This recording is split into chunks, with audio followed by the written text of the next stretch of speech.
लहरों से डरकर नौका पार नहीं होती, कोशिश करने वालों की कभी हार नहीं होती। नन्ही चींटी जब दाना लेकर चलती है, चढ़ती दीवारों पर 100 बार फिसलती है। मन का विश्वास रागों में शश भरता है, जाकर गिरना गिरकर चढ़ना न खड़ता है। आखिर उसकी मेहनत बेकार नहीं होती, कोशिश करने वालों की कभी हार नहीं होती। डुबकियां सिंधु में गोताखोर लगाते हैं, डुबकियां सिंधु में गोताखोर लगाती है, जा जाकर खाली हाथ लौटकर आता है।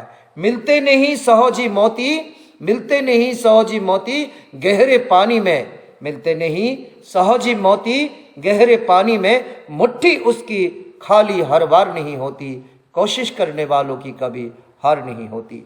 असफलता एक चुनौती है, इसे स्वीकार करो।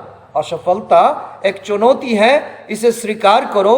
क्या कमी रह गई है देखो और सुधार करो। जब तक न सफल हो नींद चैन को त्यागो तुम, जब तक ना सफल हो नींद चैन को त्यागो तुम।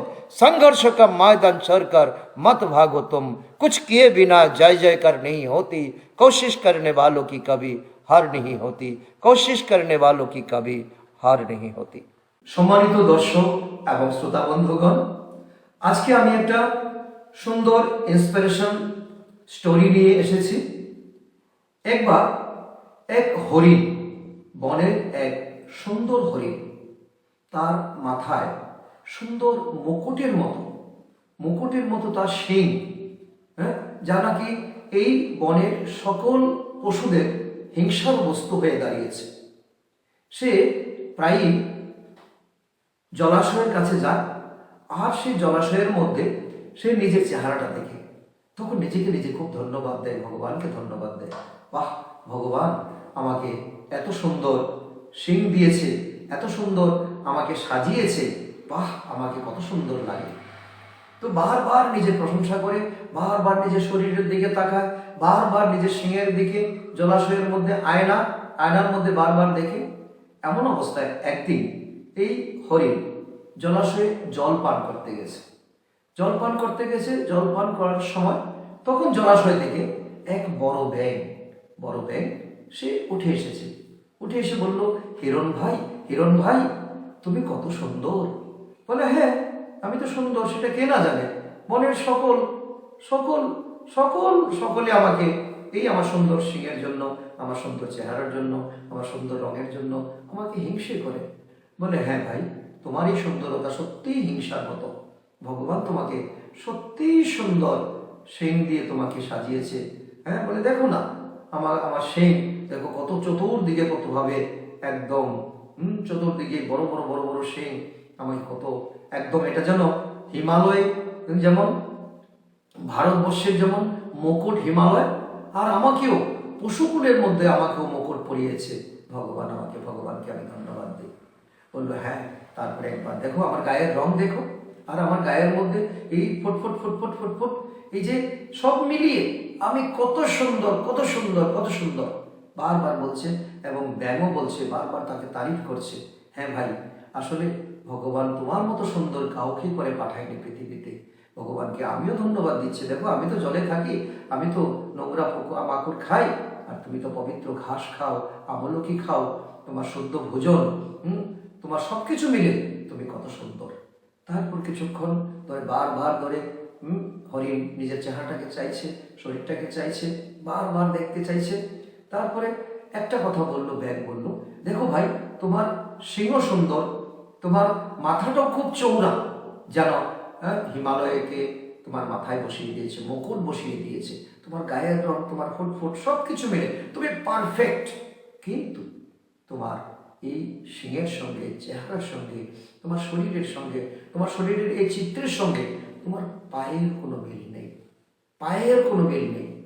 তখন হরিণ বারবার তার পায়ের দিকে চাইছে, যে এত সুন্দর শরীর আমার, আর পাও আমার একেবারে রোগা পাতলা, ঠিংঠিঙে। তখন ভগবানকে সে অভিসম্পাত করতে শুরু করলো, যে আমি এমন কি পাপ করেছি, এত সুন্দর চেহারা দিয়েছে, শিং দিয়েছে, মাথা চৌড়া দিয়েছে, গায়ের রং ফুট সবকিছু, কিন্তু পাগুলো আমাকে এমন লিখলিখি কেন দিয়েছে? হে ভগবান, তোমার বুঝি আর কোনো আমার উপরেই পড়লো তোমার সবকিছু অভিশাপ, আমি কি এমন করেছি? এমন সময় তো ব্যাঙ তার দুর্বলতাকে ধরিয়ে দিয়ে ব্যাঙ জলের মধ্যে ডুব দিল। তারপর হরিণ কতক্ষণ নিজের চেহারার দিকে চাইলো আর পায়ের দিকে বারবার তাকিয়ে সে নিজেকে দুঃখী মনে করলো, হায় রে আমার জীবন, এত সুন্দরতা, তারপর আমার পায়ের মধ্যে এত দুর্বলতা, এত ত্রুটি। হঠাৎ করে হরিণ দূর থেকে শিকারী কুকুরের আওয়াজ শুনতে পেল, ভৌ ভৌ ভৌ ভৌ। তখন হরিণ একদম ভয় পেয়ে গেল, এই বুঝি আমার প্রাণ যায়। তখন সে এদিক ওদিক তাকিয়ে সে দৌড় লাগালো। অনেক দূর যেতে যেতে যেতে যেতে যেতে যেতে যেতে যেতে তারপর তার খেয়াল হলো, আরে আমি তো এই পাকে আমি সবচেয়ে বড় নিন্দা করেছিলাম, ভগবানকে দোষারোপ করেছিলাম, আর আমার বিপদের সময় এই পা আমাকে বাঁচানোর জন্য পা চালিয়ে আমাকে একটা একটা আস্তানায় আমাকে এনেছে, হয়তো বা আমি বেঁচেও যেতে পারি। তারপর একটা জায়গা সে লুকিয়ে রইল, তারপরে কিছুক্ষণ চুপচাপ, তারপর আবারও সে অনুতাপ করতে শুরু করলো, অনুতাপ করতে শুরু করলো। তারপর হঠাৎ করে আবার সেই কুকুরের আওয়াজ ভোঁ ভোঁ ভোঁ ভোঁ করে। তখন এক সময় গিয়ে কি হলো বন্ধুগণ, তো এই হিরণের জীবনে একটা বিপদ ঘনিয়ে এলো। সে একটা বাঁশঝাড়ের মধ্যে তার শিং নিয়ে এমনভাবে দৌড়ে যেতে শুরু করলো, তার শিং আটকে গেল বাঁশঝাড়ের মধ্যে, এমনভাবে বিশ্রীভাবে আটকালো, সে অনেক চেষ্টা করেও নিজেকে ছড়াতে পারলো না। তখন কুকুর তার কাছাকাছি চলে এসছে, সে বারবার টানাটানি করছে শিংকে নিয়ে, পাউকে নিয়ে চালিত করতে চাইছে, পাউ তো তার সাথ দিচ্ছে কিন্তু শিং তার সাথে দিচ্ছে না, শিং তার সহযোগিতা করছে না। তখন এক সময় এলো, তখন কুকুর তার উপর ঝাঁপিয়ে পড়লো, তাকে কামড়ে দুমড়ে মুচকে কুকুর তাকে খেতে শুরু করলো। তখন তো শেষ নিঃশ্বাস যখন ত্যাগ করলো, যখন তার আগে তখন হরিণের একটা ভিতর থেকে একটা জ্ঞান আসলো। তখন হরিণ বলল, আসলে আমি যে এতদিন ধরে যা অহংকার করেছিলাম এটা হলো বাইরের বস্তু, আর যে অন্তিম সময়ে আমাকে আমার এই শিং আমাকে, যার আমি বড়াই করছিলাম তা আমাকে রক্ষা করতে পারেনি, আমাকে অন্তিম সময়ে যে রক্ষা করতে পারে তাকে তো আমি ভুলেই গেছি। আর বন্ধুগণ, এই গল্পটা আমাদের ক্ষেত্রে সমভাবে প্রযোজ্য। আজকে আমরা হেয়ার স্টাইল করি, আমরা ড্রেস স্টাইল করি, আমরা বডি স্টাইল করি, কিন্তু আমাদের অন্তিম সময়ে কে আমাদেরকে রক্ষা করবে তা কিন্তু আমরা ভুলে গেছি। একবার এক ভদ্রলোক, এই গল্পটার সঙ্গে প্রাসঙ্গিক, এক ভদ্রলোক 3 ছেলের নাম রেখেছেন, রাম, লক্ষণ আর রেখেছে বিশ্বনাথ। তো তিনি ব্যবসা করতেন। একদিন তিনি অসুস্থ হয়ে বিছানায় পড়েছেন। তখন ওনার ধারণা ছিল যে আমি যদি আমার 3 ছেলেকে সবসময় ডাকি, অন্তিম সময় আমার 3 ছেলেকে ডাকতে ডাকতে আমার শরীর থেকে প্রাণ বেরিয়ে যাবে, আমার তো স্বর্গে প্রাপ্তি হবে, ভগবান আমাকে নিয়ে যাবে। তখন হয়েছে কি, একদিন যখন 3 ছেলে যখন উপস্থিত বাবার সামনে, বাবার অন্তিম শয্যা, তখন 3 ছেলেকে বলল, তোরা রাম, লক্ষণ এবং বিশ্বনাথ, তোরা সকলে দোকান ফেলে এখানে এসেছিস, দোকানে কে?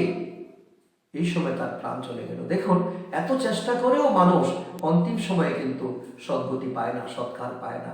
আর আমরা এই জন্যই সকলকে ভগবান আমাদেরকে ইশারা দিচ্ছেন, আমাকে তুমি স্মরণ করো, আমাকে স্মরণ করলেই অন্তিম সময়ে আমি তোমাকে সদ্গতি দেব, গতি দেব, সদ্গতি দেব। তো বন্ধুগণ, এই জন্য আপনাদের কাছে আমার অনুরোধ যে এখন দুনিয়ার যে করোনা কাল, যে পরিস্থিতি, অন্তিম সময় আমাদেরকে কে রক্ষা করবে? আমাদের সৌন্দর্য, ধন দৌলত, টাকা পয়সা কিছুই না, আমাকে এক ঈশ্বরই রক্ষা করতে পারে। তো তার জন্য ঈশ্বরকে আমরা স্মরণ করার জন্য যদি প্রস্তুতি না নিই, তাহলে অন্তিম সময় আমাদের এই হাল হবে। দেখতে থাকুন, সুস্থ থাকুন, ভালো থাকুন, আর সাবস্ক্রাইব, লাইক, শেয়ার, কমেন্ট করুন। ওম শান্তি।